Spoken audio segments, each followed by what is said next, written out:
We're back here on Open. Daren Jaime here with you, and we continue our coverage talking about the borough of the Bronx, New York City, and how we continue to adapt given the fact of COVID-19 and all the effects and the ramifications, really. And our next guest is one that is very familiar, boots on the ground, and knows firsthand about the effects of COVID-19. His family's been affected. He's been personally affected as well. And he continues to serve in government, none other than Councilmember Fernando Cabrera of the 14th Councilmember District. And first of all, Councilmember Cabrera, good to see you. And first of all, give us an update on your family.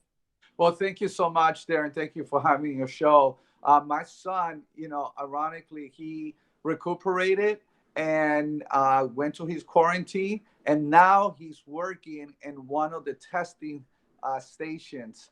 So he's giving back. Wow. My daughter, my son-in-law, and the children. My daughter, it hit her hard. She had 105 fever. It was tough, but she made it through it. A lot of our church member, we did lose one church member just a couple of days ago. It was heartbreaking, but we're standing firm. We're being supportive. We're working together during this time. Yeah. Well, a lot has been going on during this time, since then. And you've had your hands full on both sides, right? Taking care of family, but then also taking care of your constituents. Let me talk a little bit about the constituency right now, because a lot of America, many people will be having the opportunity to take part in that Paycheck Protection Act. Give us your thoughts on the Paycheck Protection Act and why you think that's important for Bronxites to tap into. It's a very important step that the Congress took. Is the most important step that they have taken to get our economy back online and to helping the average business person and churches. Churches are included as well. And so basically the payroll payback would allow you to get 8 weeks worth of salary. You can use 25% of that towards your rent or mortgage, whatever the total of the salary is. And they could apply through their local bank, preferred lender, like Chase, like Bank of America, Ponce de Leon. They could reach out to the local banker. And my suggestion is to do it quickly.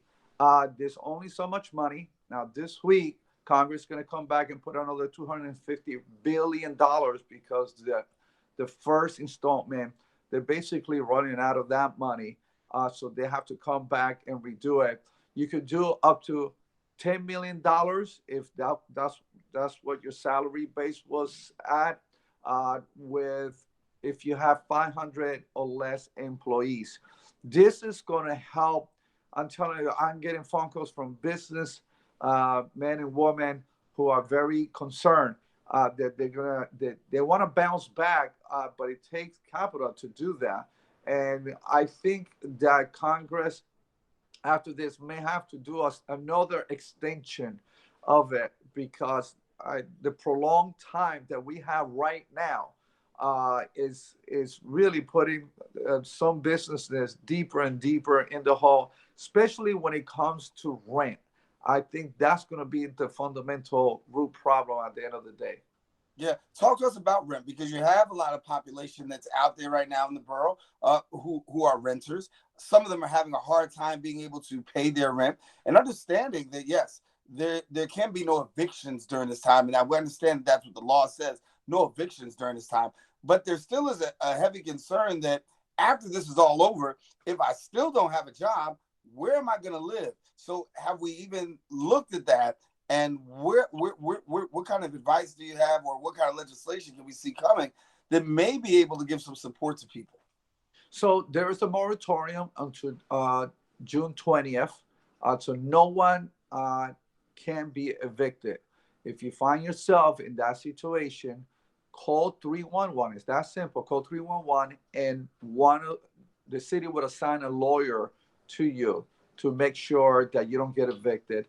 The reality is, right now in the Bronx, we only have one judge working on site, and that's for emergency cases where there's abuse taking place. But let me be clear, and people need to know that this is a moratorium. It's not a forgiveness program. So people still have to pay the rent. Please do not eat your seeds. You're going to have to pay your rent. Now, I think, Darren, that the state of New York should follow the plan that we find in Delaware. In Delaware, every renter is getting $1,500. I don't see no reason why here in New York, when the government is the one who told us basically to shut it down, and rightly so, that they should not come through with some kind of a rental assistance, because then it has a ripple effect with the landlords. Landlords got, the mom and pops, they got 2 or 3 bedroom apartment, they have their mortgages. It just, we will have a financial collapse taking place here if we don't have some kind of a level of assistance to those who need it. There are people who are working. There are people who are making more money than ever right now. They should be excluded. But those who are genuinely in need should get that government help. Yeah, and we're praying, because a lot of people are out there, and tenants' rights is big, and they've had some pre-existing problems before, and coming out of this, there are going to be a lot of people who are going to be in a lot of concern. I want to go back for a minute and talk a little bit about COVID, because as you continue to provide resources in your councilmember district for people who've been affected, we understand that the numbers disproportionately are affecting communities of color. Your thoughts, and what would you like to see done? Thank you so much, Darren, because that is I've been sounding that trumpet for a long time, because I saw what was happening at the beginning, and because my son was one of the first ones here in the Bronx, and we had a cluster that developed in our church. So I've been I saw what was happening. I was seeing the pattern. Here's the reality. I think in the Bronx and in our communities of color is that we are the front line. We have the type of jobs that are essential workers. And I mentioned this in the news, throughout the news, paper and otherwise, that our people are the bus driver. Our people are the nurses. Our people are the ones who have to go to work. They don't have a choice. And this is why I have called for all of our essential workers to get PPEs, because they're the most likely to receive it and to transmit it. So imagine you go to a supermarket, that person there is coming in contact with every family. Think about it. All the supermarket, eventually you have to get food. So we should give them protective gear. And so I think that yesterday I had a meeting with professionals frontline. We spent 2 hours. We have a plan that we're going to present to the governor and to the mayor to work in this. Today, the mayor announced another $10 million involving the media, so we could get through non-traditional ways to reaching our communities where they're not getting and disseminating the information correctly. So there are efforts, but we need to do more, a lot more. Yeah, and a lot more a lot more certainly needs to be done when we talk about this. When we talk about this particular issue. Before we go, real quickly, give an opportunity for those who may be in your district. Talk about resources. Some people may be struggling with food or some of the basic necessities. What's available? How do they tap in? Let me just say, they could call us at our office. Now, every councilmember, senator office, assemblyman office is closed right now, but we are working. I tell you, we put in long hours because the need is so great. They could call us at our office at 347-590-2874. Let me say that again, 347-590-2874. But let me also say, Darren, that the easiest way to get information, whether it's food, whether it's testing site, all of it is 311. The city has done a good job to try to centralize the information. That way, we're not floating around with a lot of different kind of phone numbers, and only a select few could get a hold of it. So call 311, whatever your need is, or you could contact your local council member You can check us out at our council website, and we have all of the emails of all of our staff listed. So those who are already working with us could continue to do so. And those who need help, please contact us. We want to be of help.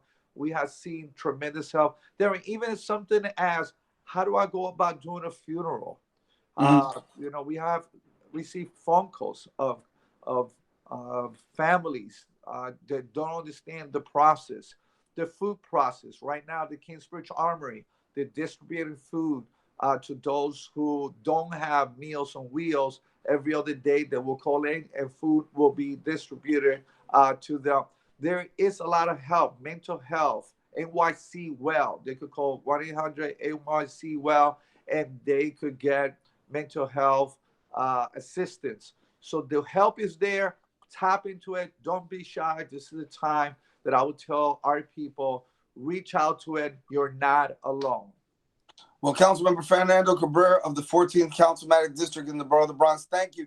It's good to hear that your family is recovering, and good to hear that things are moving forward for you guys as well.